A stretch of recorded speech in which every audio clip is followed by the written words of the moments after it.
There are lots of common traits to be found among championship-winning racing drivers, but there's one trait they share with fans like you and me, the dream of measuring their skills in a state-of-the-art racing car for the very first time. And we'll all be witnesses as two great champions, NASCAR's Tony Stewart and Formula One's Lewis Hamilton, live that dream on a world-renowned racing circuit. Welcome to Seat Swap, Hamilton versus Stewart from Watkins Glen, New York. Hello everybody, I'm Bob Varsha. Welcome to a very special event here on Speed, and as you can see, the weather conditions are going to make this an even bigger challenge for two of the best in the business. With me to help bring you all the action, a couple of fellas who know the taste of champagne from victory lane in both NASCAR and Formula One from the mechanical side. Larry McReynolds from NASCAR on Speed and Fox, and Steve Matchett, our regular Formula One colleague here on Speed. Larry, the question I've gotten from fans knowing we were going to be doing this today is always the same. Who has the bigger challenge, Stewart or Hamilton? Well, we have a little bit of experience doing something like this. So the three of us back in 2003 at the Indianapolis Motor Speedway Grand Prix circuit, Juan Pablo Montoya and Jeff Gordon swapped rides, and I think we'll see more of the same today, because if you go back to that right there, Jeff Gordon pretty much underdrove the Formula One car, and Juan Pablo Montoya did a classic job of overdriving with a lot less downforce, the Sprint Cup Series car. I think we may see something very similar to that today, Bob. How about you, Steve? Oh, for me, this is just a fantastic treat. It's such a rare pleasure to be able to work with Larry Mack, and I know we're going to have a lot of fun. But when we talk about Cup Car, NASCAR and Formula One, yeah, they are very different. The technology is different, the racing is different, the series is different. But for me, they are two branches of the same family. It is motorsport. We're here to have fun, and that's exactly what we're going to do. That's right. And you know it's a dream come true for each of these great drivers to drive the other man's racing car. They are among the best at what they do, and they've done things that even veteran fans may not be aware of. Here are Larry Mack and Steve to give us the details on Stewart and Hamilton.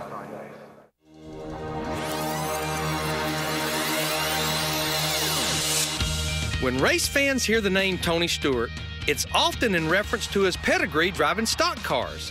It's easy to forget that his accomplishments in the open wheel world are equally as impressive. In 1978, at the age of 7, Stewart competed in his first go-kart race. Fast forward 10 years, and at age 17, he was crowned the World Karting Association champion. Stewart's open-wheel career progressed over the next 7 years, and in 1995, he became the first driver to win championships in all three of USAC's major divisions in the same season. While Stewart was making a name for himself in the USAC ranks, an 8-year-old Lewis Hamilton was just beginning his racing career across the pond. Much like Stewart, Hamilton cut his teeth behind the wheels of go-karts, where he claimed multiple British and European championships. In 1996, Stewart continued his meteoric rise in open-wheel racing while driving in the IndyCar Series. That same year, he made his debut in stock cars, running 9 races in the NASCAR Nationwide Series. The following year, Stewart captured the 1997 IRL Championship before deciding to make the transition to NASCAR full-time in 1999. In 2000, Lewis Hamilton reached the pinnacle of kart racing when he was ranked #1 in the world. It was now time to move to single-seaters, and in only his second full season of racing cars, he claimed the British Formula Renault Series title. 2002 began on a sour note for Stewart when he finished dead last in NASCAR's premier event, the Daytona 500. But a consistent season featuring 3 wins, including 1 here at the Glen and 15 top 5 finishes, led Tony to the top of the NASCAR mountain. The Rushville Rocket from Indiana is the 2002 Winston Cup champion. The well-respected F3 Euro Series was Hamilton's stage in 2005, where he ran away with the title, winning 15 of the 20 races. 2005 was also a championship year for Stewart, taking his second Sprint Cup title. The following year, Hamilton graduated to the GP2 Championship, where he was able to showcase his talent in front of the Formula One teams by taking the crown in his rookie year. 10 years after being signed by McLaren to a development contract, Lewis was ready to race in F1. The rookie defied convention by netting 4 wins while consistently outpacing his more experienced teammate. In the process, he narrowly missed becoming world champion in his rookie season. While Hamilton was beginning 2008 as a championship favorite, Stewart was planning a new challenge: team ownership. I promise you, it'll work. And made good on his promise the following May, getting his first win as an owner in the All-Star race at Charlotte. 2008 proved to be a banner year for Hamilton when he joined the Formula One list of champions in arguably the most dramatic finale ever. Hamilton in fifth. He will come from behind to claim the world title. Since then, both drivers continue to rack up impressive numbers. Stewart has amassed 39 career NASCAR victories, placing him in a tie for 17th most all time. While Hamilton has reached the F1 podium in half of his career starts. Two drivers, both at the peak of their respective sports. Two entirely different career paths, and yet both simply want to drive, and drive fast. And one other thing you should know about both men, they are huge fans of one another and each man's respective sport. So you can imagine this is a big treat. Now, you'd think the biggest treat of all for those of us who are taking part this weekend would be to be right down there amongst the racing superstars at Watkins Glen International, but under these conditions, I'm not so sure that's true. Nevertheless, let's meet the fourth member of our team, a familiar face here on Speed, Ralph Shaheen. Hey, Bob, this is arguably one of the nastiest days I've seen at a racetrack in a long time. It is in the very low 50s. The wind is howling. The rain is coming down. We got a big crowd of fans here watching everything today. But look what else we've got right here. We've got Lewis Hamilton's McLaren MP24-3, and right next door to it, Tony Stewart's NASCAR race car ready to go. The crews have just pushed the cars out. They're getting everything set. And I think one of the things that's kind of interesting is look at all the crew guys over here checking out each other's stuff. Here's all of Tony's guys, Darian Grubb and his crew looking at the McLaren. And then over here, you got some of the McLaren gang taking a look at the stock car as well. It's wet, it's cold, but we're going to have some fun up here today at the Glen. That's right, Ralph. Nobody said it would be easy, and that's another memory from 2003. Juan Pablo Montoya versus Jeff Gordon. The crewmen wanted to pour over each other's cars. The fun's just beginning, trust me, at Watkins Glen International, and we'll be right back to Seat Swap. Speed's presentation of Seat Swap, Hamilton versus Stewart, is brought to you by Mobil 1, the world's leading synthetic motor oil brand. Put some NASCAR in your car with the One, Mobil 1. Beginning in 1948, sports car races through the town and surrounding area of Watkins Glen, New York, captured the flavor of European road racing. The races were tremendously successful, but the dangers of racing on crowded public roads brought tragedy. After an 8-year-old spectator was killed in 1952, the racing was moved out of town to a closed course until 1955. The following year, the event organizers constructed a 2.3-mile circuit, and Watkins Glen International was born. Our thanks to Sam Posey for that quick thumbnail of Watkins Glen International. So, NASCAR and Formula One. Are the series poles apart? Well, not necessarily. Steve and Larry Mack profiled the series where our two stars of the show today make their living. Stereotypes are a convenient way to pare down complex differences into something easier to digest. Some might say that NASCAR fans and drivers are typically Southern Americans, And that they like their racing simple and their turns left. And others might say that Formula One fans are stereotypically European. their drivers elitists, and prefer their racing to be as technically complex as their circuits. Like most stereotypes, these are mere gut reactions based on anecdotal evidence. The international differences aren't as stark upon closer examination. NASCAR is not confined within America's borders. Their races are broadcast in over 100 countries and over 20 different languages. And Formula One's fan base isn't strictly European. It's broadcast in over 200 countries, and when F1 raced in the United States, it's attracted well over 100,000 fans annually. NASCAR's driver lineup has open wheel and international drivers. Plus, there have been more Formula One drivers from the United States than every other country besides the UK. Despite their overlap, these are still two very different motorsports. NASCAR rules the route in sheer size, bigger fields, a bigger season, and bigger cars too. But in many ways, Formula One has a larger stage, traveling to 5 different continents throughout the season. Once on the track, Formula One cars don't trade positions nearly as often as their NASCAR cousins. They set a record this year with 82 total on-track passes. At Talladega, there were 88 lead changes alone.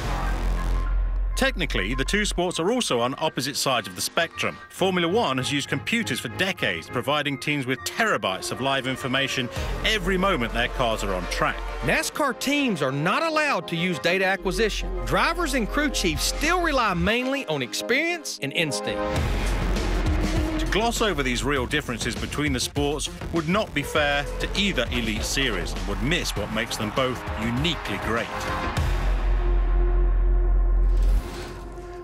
And one thing both series share is committed race fans. A big shout out to all the folks who have come to Watkins Glen International for a seat swap to watch Tony Stewart and Lewis Hamilton trade race cars on an absolutely miserable day.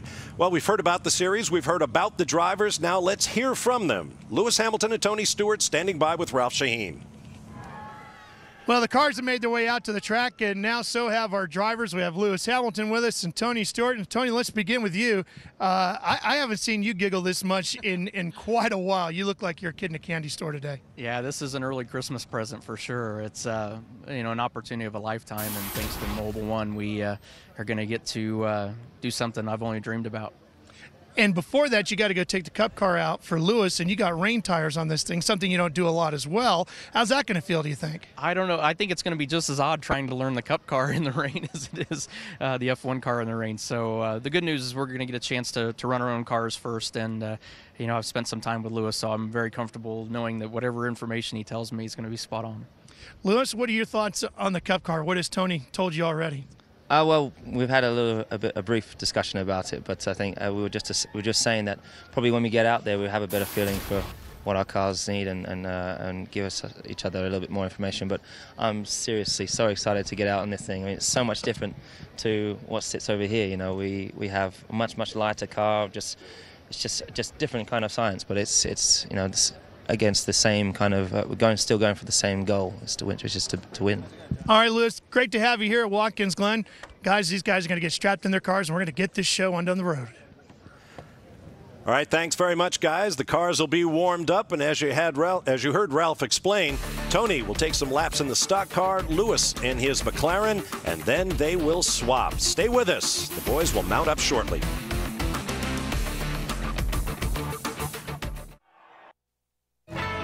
The first professional race at Watkins Glen took place in 1957 when NASCAR ventured up north. Buck Baker edged Fireball Roberts for the win in the 101-mile Grand National event. NASCAR would make 2 more trips to the Glen in 1964 and 65 before returning permanently in 1986. That race was won by Tim Richmond, who held off Darrell Waltrip in an epic duel. Since then, Tony Stewart has been a ringer, securing 5 victories at the Glen.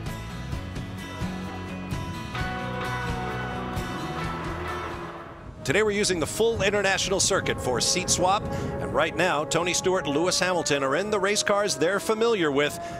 Getting in a photo op at the end of this lap, Tony will turn off and Lewis will turn it up. That gives us time to tell you this Friday night it'll be madness in the Motor City on trackside. Tune in. Martin Truex Jr., Ryan Newman, and Hall of Famer Bud Moore will stop by the wildest party in racing. Don't miss NASCAR Trackside from Michigan, Friday, 7 p.m. Eastern, only on Speed. And Bob, that race that in 1964 when NASCAR was here at Watkins Glen, the winner was Billy Wade. The owner of that car was Bud Moore. And I sure hope they asked Bud Moore about what it was like bringing a stock car to Watkins Glen. What's it like? Is it slippery? It's actually quite a lot of grip. That's good to hear. Good to hear. Good to hear indeed that there's good grip out there, at least for the Formula One car. Let's go quickly to Ralph Shaheen. You know, Bob, I spoke with Tony just a few minutes ago before they put the window net up, and he said, you know, to learn the track here, I actually stayed up in the middle of the night at 2 a.m., speed aired a race from here, one of the Challenge Series events, and he watched the entire broadcast because he's never run the boot section of Watkins Glen before, and he said he learned as much as he could from the broadcast, got a bunch of laps in on the simulator. He did, however, not factor in the rain. Of course not. I believe that was the Grand Am Continental Tire Series. You're on speed. Steve, I love the look of comparing the height of the two cars. It almost looks like a little matchbox car over there besides that Sprint Cup Series car. Larry, you're absolutely right. They are so different, aren't they? And look at this shot. I mean, that just highlights it right there. The height different, the weight difference. And yet, in terms of horsepower, Larry, these two machines producing pretty much about the same figure. Yeah, a little over 800 horsepower. I've heard a lot of drivers maybe talk about that going around this course in this Formula One car be like going around in a Corvette, and the stock car be like in a minivan. Well, very different revs on these cars, of course, Formula One compared to the Impala, about 18,000 RPM on the McLaren. Interestingly, when the two cars were circulating earlier on, guys, you heard a lot of radio chatter. Even on a demonstration run like this, that constant feedback from the driver to the engineers. What's the grip like? What's the radio like? Can you hear me? Can I hear you? Corner by corner by corner, Larry, as the guys try and learn the track from the side of the track and from the cockpit. Well, and that's the thing, and Ralph pointed it out about Tony Stewart. Even though he has 12 starts here with 5 wins, he mentioned he's never run the boot and never been in wet weather conditions either. Yeah, very different.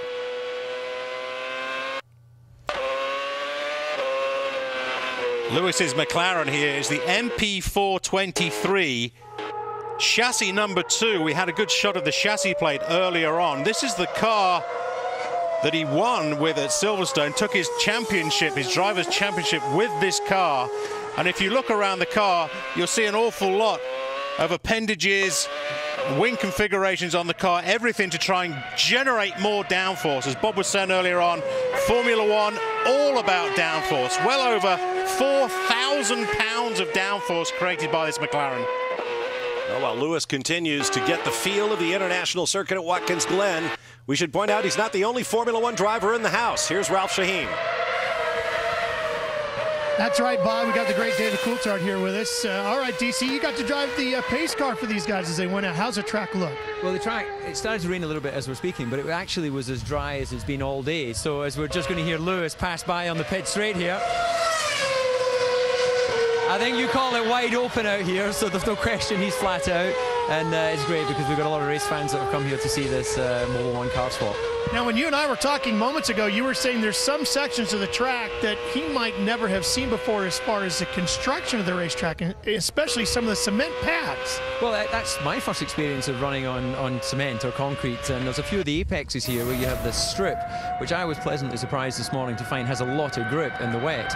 So it's the tarmac areas that traditionally you have to be a little bit careful on the wet and get off the racing line. And interestingly, talking with Tony earlier, you know, they're not familiar with racing in wet conditions, of course, with NASCAR. So I think it'll be quite a challenge for him. And you know, they've got some wets on there, but it's not something they're used to using. All right, pal. Thanks.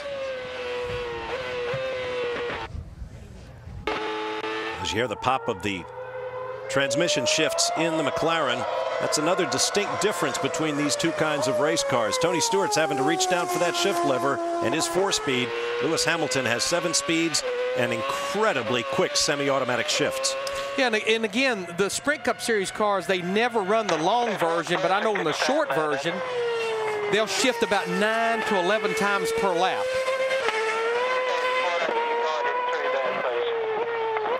The all-time quick lap of the full 3.37-mile international circuit here at Watkins Glen is a 1-minute 28.1322 second lap by Ryan Briscoe in qualifying for the 2009 IndyCar race here. Obviously, under the conditions, it would be a lot to expect of Lewis Hamilton to approach that, even in a Formula One car. Yeah, well, absolutely. We're on a demonstration run as he comes into pit lane.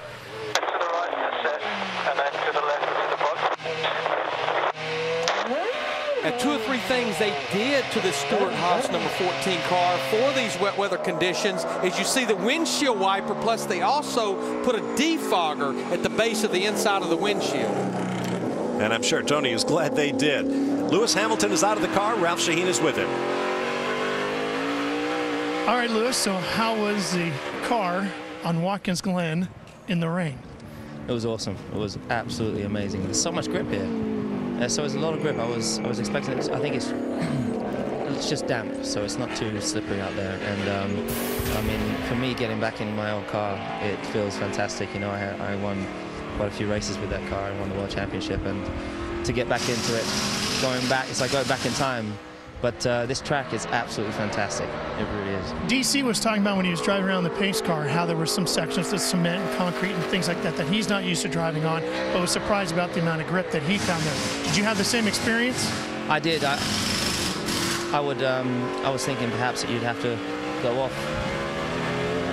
Here comes Tony. What do you think of that? That sounds wicked.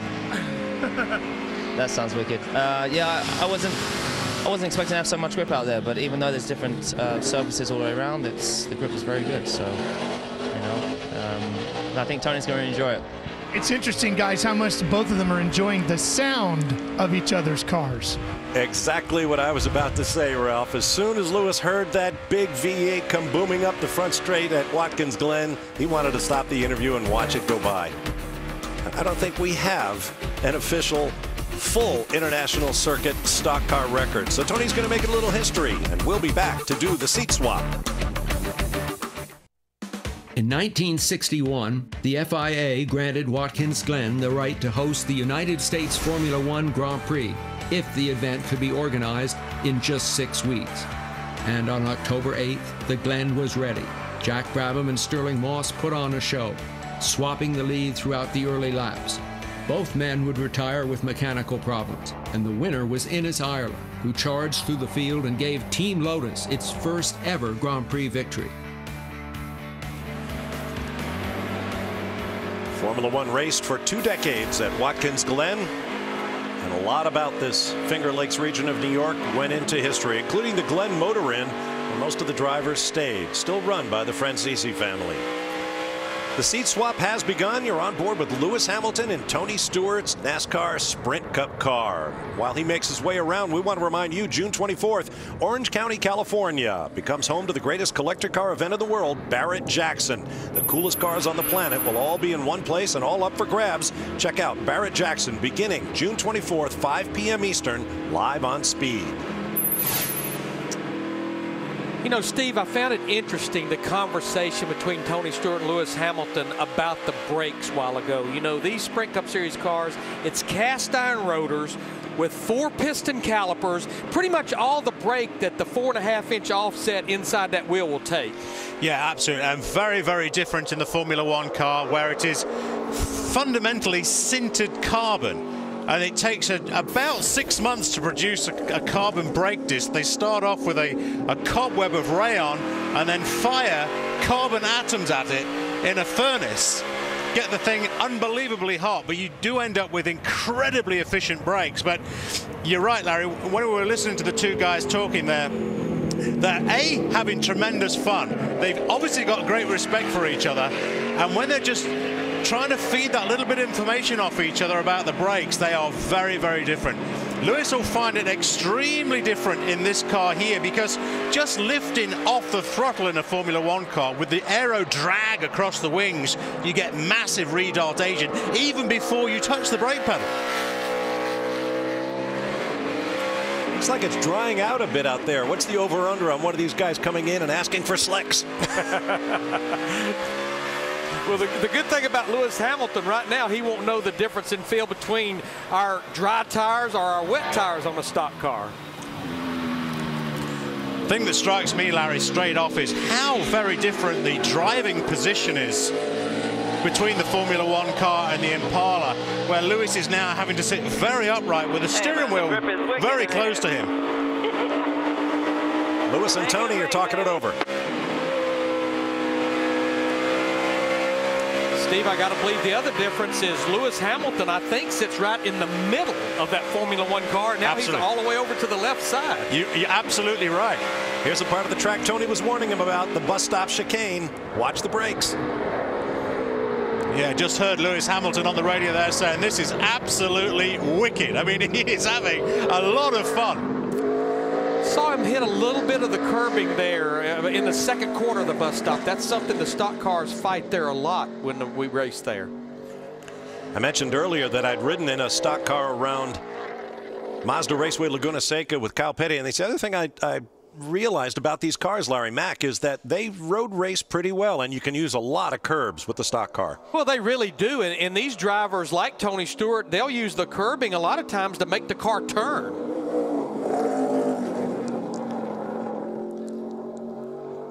Everybody looking anxiously for Lewis Hamilton to come around from his first lap at speed. It's very cool seeing these guys do this. I was impressed there with how Tony was helping Lewis get into the car. I heard Lewis say, you know, how do I start it up? I mean, something so fundamental, but when you're from a different series, wow, you're on a very, very steep learning curve. Yeah, someone cranks the Formula One car for you. That's right. Yes, sir. Yeah. For reasons of weight, weight is everything on a Formula One car. We want to try and keep the weight to an absolute minimum as much as the regulations will allow. So we have an off-board starter, a remote starter. Our engineers, the way our philosophy works is we're only going to use the starter once at the start of the Grand Prix. Then hopefully we're never going to need it again. So let's not have it on the car. Now, since a Formula One driver is in this car, I won't say the car is loose. It looks like it's a bit of an oversteer. Absolutely. Yes, and, we're learning all the while off each other, Larry, because I'm now understanding what push is as well. It's a new terminology for me. This is cool stuff. And that lap was faster, 2:12. Let's get down to Ralph Shaheen, hear what Tony thinks about it all. Hey, your buddy here is starting to lap a little quicker than you. You're going to have to get back in that thing, prove your right to own it?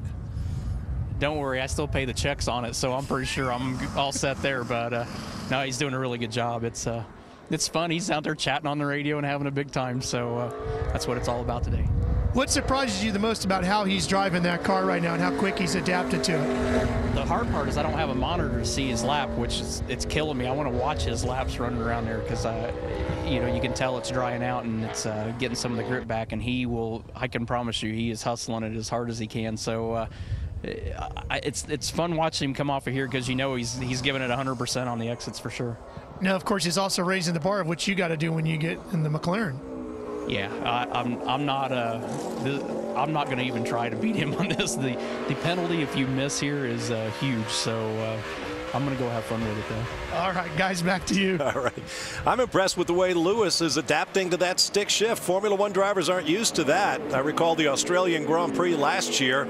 Robert Kubica went to a local racetrack to do a demo run in a stick shift equipped Renault. He wound up burning the clutch out of the thing. He wasn't used to heeling and towing and using the shift lever. Okay, 10-4, we're going to pit road this time then. We're going to pit road this time.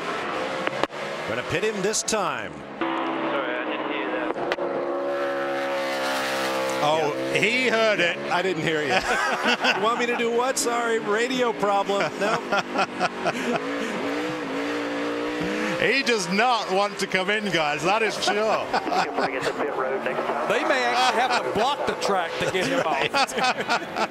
Let's get a state patrol car out there.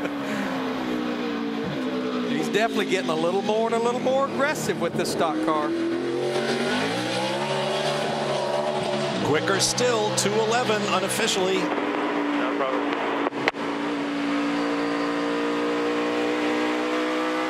Now this is the area that Tony was telling him when it's dry and you've got good conditions. On fresh tires, you can run wide open through here, even with the Sprint Cup Series car. Now the weather has improved an awful lot from when Tony Stewart was out doing those demo laps at the start. And Lewis Hamilton is taking advantage of this now because you can see the dry line is starting to form.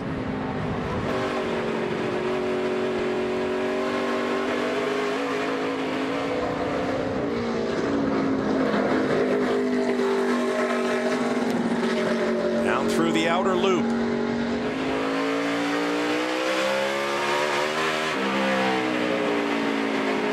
towards the chute down into the boot. Bob, you may have said this earlier. For a man that has never had a roof over his head, I'm pretty impressed. I believe that's true. I don't think Lewis has ever driven what they would call a tin top back in Jolly Old. And it looks like he's off it a little bit. Giving the fans a little show. And why not? It's all in fun and a great experience for all of us. We'll take a break in just a minute and be back. It'll be time for Smoke to talk with Hamilton and then maybe get a little revenge by hopping into that McLaren Grand Prix car. Stay with us.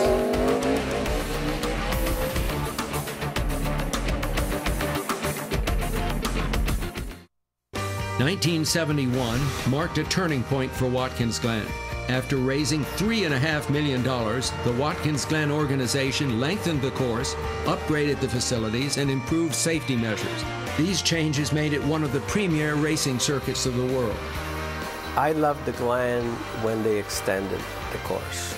Then it became really a very technical course because you had really good elevation changes. Then you had a good variety of corners, the downhill braking, and I really, that's the Glen that I really appreciated. And I think it's safe to say Lewis Hamilton is appreciating his first visit to Watkins Glen after finishing his laps in the Mobil 1 Office Depot Sprint Cup car. He did a donut and spoke with Ralph Shaheen. All right. Well, Lewis, what did you think of that? I think we have to swap jobs. Really? You ready to come race over here, Daytona and Darlington and places like that? I definitely wouldn't. Yeah, you never know. You never know. I tell you what, I loved it so much. The car is fantastic. What surprised you the most about it? Well, I think Tony was always down talking how heavy it is and how little grip you had. And okay, it's different to a Formula 1 car, but it actually handles really well, and you can drift it. You can, you know, the gearbox is beautiful. The power is fantastic. Okay, you don't have the downforce or the same grip as a Formula 1 car, but the tires are great.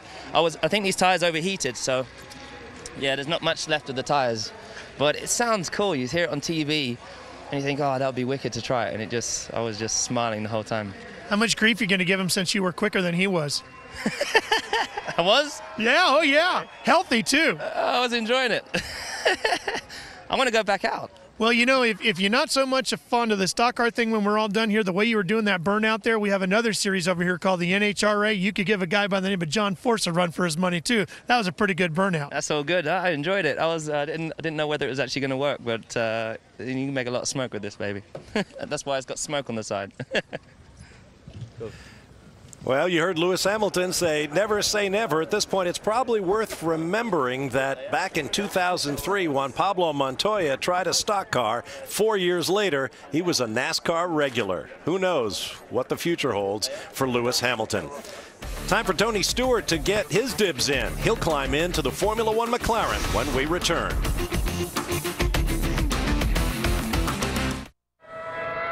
Listen to the sound of 800-plus horsepower revving to 18,000 RPM, and nobody's happier about it than the guy in that Formula 1 McLaren. Two-time NASCAR Sprint Cup champion Tony Stewart living the dream. Doesn't look like he's going to feel it out. Looks like he's going straight to speed. Yeah, he was in 7th gear at the top of the S's.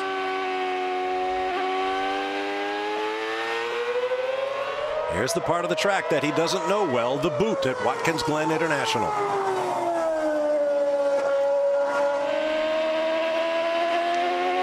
You know, we talked at the top of the show, Tony has a lot of open wheel experience. In fact, he won the Izod IndyCar Series Championship in 1997, but there were no road courses on the schedule then. That's right.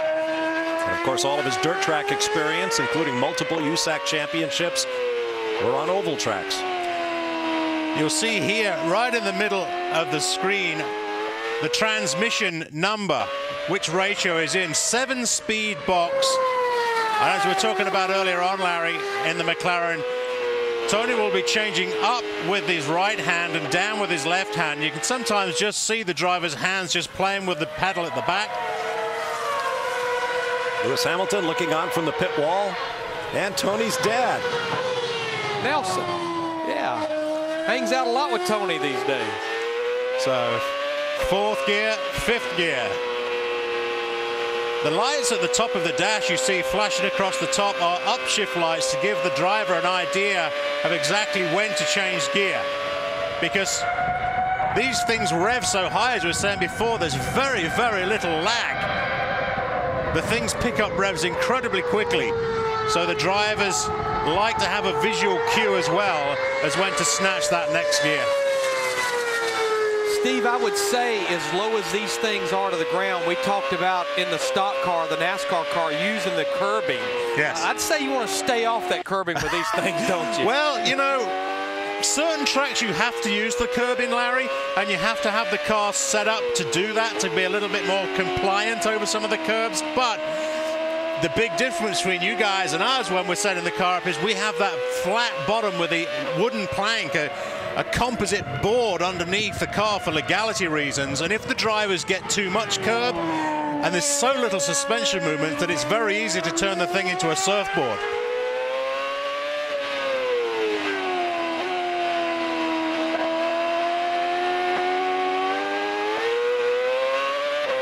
Just hearing the sound of these engines, this engine reverberating off the trees.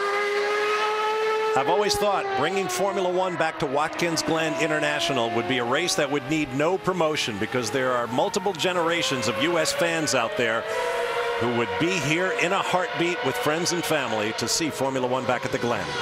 I guarantee you the grin underneath that helmet right now is gleaming on Tony Stewart's face. And tit for tat, Tony gets in first hot lap 5 seconds quicker than the 150 that Lewis did in wet conditions. Now let's go to Ralph Shaheen. All right, we're down here with Lewis, who's listening in on the radio. He just cranked off a 1:45.08. What do you think of that? I don't know what that means, to be honest. A minute 45 around the track. No, but I don't know what times they do. You ran a 150 when you were in the Cup car. Oh, that's great. That's great. It's a good start. He looks like he's enjoying himself out there. I just asked him how he's doing. He's not come back to me yet, so I don't know if he knows where the radio button is, but I think it's cool. I think he feels like it sounds like he's getting into it straight away. So. All right, Lewis, monitoring everything down here on the radio. Tony having some fun out in the car. No question about that. I'll be interested to hear if Tony complains about the strain on his neck. That's usually what we hear from first-time drivers in Formula One cars. Yeah, it'll be the strain on Tony's neck, and also, as we heard the guys chatting about earlier on, it's this massive difference in braking. Every new driver, back in when I was racing, any new driver we had in the car, the first thing they said, Larry, it's all about the braking. They get out and say, well, the acceleration is impressive. 2.5 G under acceleration, but it is 5 G loading under braking. When those carbon brakes kick in, the loading under braking is absolutely phenomenal. You know, almost everywhere we go with the Sprint Cup Series cars, where you beat people is from the middle off under acceleration. But quite honestly, at our 2 road courses, which would include Watkins Glen, where you really beat people is under braking. You outbrake them and take the position away, getting in the corner. It's the difference between an oval and a road course is that a lot of drivers, when you make the overtaking move, you have to get on the gearbox of the car ahead of you and then heavy on the brakes, outbrake the opposition into the corner, and then hope you get good traction and power away. But it's the brakes that really can win you the race. 1 minute 42 last time around, an improvement for Smoke as he comes to grips with this strange technology, averaging about 120 miles an hour. And Bob, if I'm looking at my numbers right, the fastest time ever set by a Formula One car at Watkins Glen back in 1980, a minute 33.29. So considering the damp racetrack, Tony's doing just fine.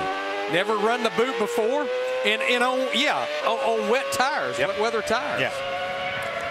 Now, this is a 3-year-old car, and the march of technology in Formula One is such that there's a lot this car doesn't have. Doesn't have the kinetic energy recovery system or KERS that traps braking energy and gives the driver a power boost, or the drag reduction system, the opening element of the rear wing. He has a lot more wing on this car than current cars do. But no blown diffuser, no blown rear wing, the controversial F-ducts from last year. If you look closely at the bridge wing that Bob was talking about earlier on, when these guys get up to speed going down the straight, the little wing that's going over the top of the nose, you'll see it start to depress. That's the aerodynamic loading we were talking about earlier on, about the 4,000 pounds. Keep your eye on this little winglet here, up to speed, and you'll start to see it drop towards the center of the nose as the aero load pushes the car into the track. And there's so many things that a driver can adjust from the cockpit, where on a stock car, Steve, the only thing you can adjust aside from your driving style is the brake bias, front and rear. No, I was going to ask you that earlier on, Larry. There's no suspension adjustments or anything your guys can do? Now, we are allowed in Formula One to adjust the differentials electronically, hydraulically controlled differentials, so we can alter the loading through the differential from a cockpit control. Previous years, I mean, back in the mid-90s, 93, we used to be able to adjust the suspension as well through hydraulics, but very limited controls on a Formula One car now. We could do a lot more, but the rule makers won't allow us to do it. You know who's going to really suffer from this run that Tony Stewart's making in this Formula One car? Tell me. Darian Grubb is Sprint Cup Series crew chief when we go back to Watkins Glen with a stock car in 2 months. Car feels like it's not in the racetrack. It's not stuck. Yeah, I imagine both of these drivers are going to go back to their respective series, and they'll draw a crowd of their colleagues asking, what was it like? We expect Tony to pit this lap. Now, will he attempt a burnout in this Formula One car? Your guess is as good as mine. And maybe better. Box this lap, Tony. Box this lap. I guess Tony's decided discretion is the better part of valor, or maybe he's just coming in for a new set of tires. That's what I'd like to see. We'll be back in a moment.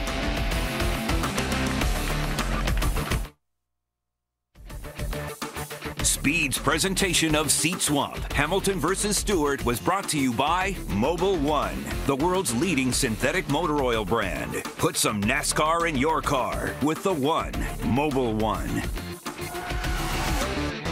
Well, once again, it appears it's going to be tough to return the seats to their original occupants as Tony Stewart climbs out, having enjoyed a taste of Formula One power and handling. Let's hear how he enjoyed it by going down to Ralph Shaheen with the man himself. All right, pal. All right, so you just said it should be illegal to have that much fun. Was it that good? Yeah, poor Darian now. Darian's not going to sleep because I'm going to want it to drive like this all the time. No, that was, man, that's one of the coolest experiences of my life right there. You know, I know you've driven so many different cars throughout your life. In fact, this week you drove sprint cars and stock cars and modifieds on the dirt, and now this. How good of an experience was this overall for you in your life of racing?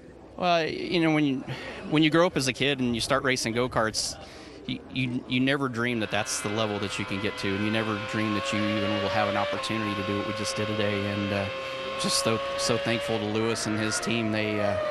Man, they've made this so easy from the day we got here yesterday, and it just was so much fun. And Lewis's information is spot on. I'd be honored to have him as a teammate. What surprised you the most about the car? Everybody told me how good the brakes would be on these, and I knew it would be good. I just didn't realize they were going to be that good. So I would say that, and just it just handles so nice. I mean, it's fun to have downforce once again.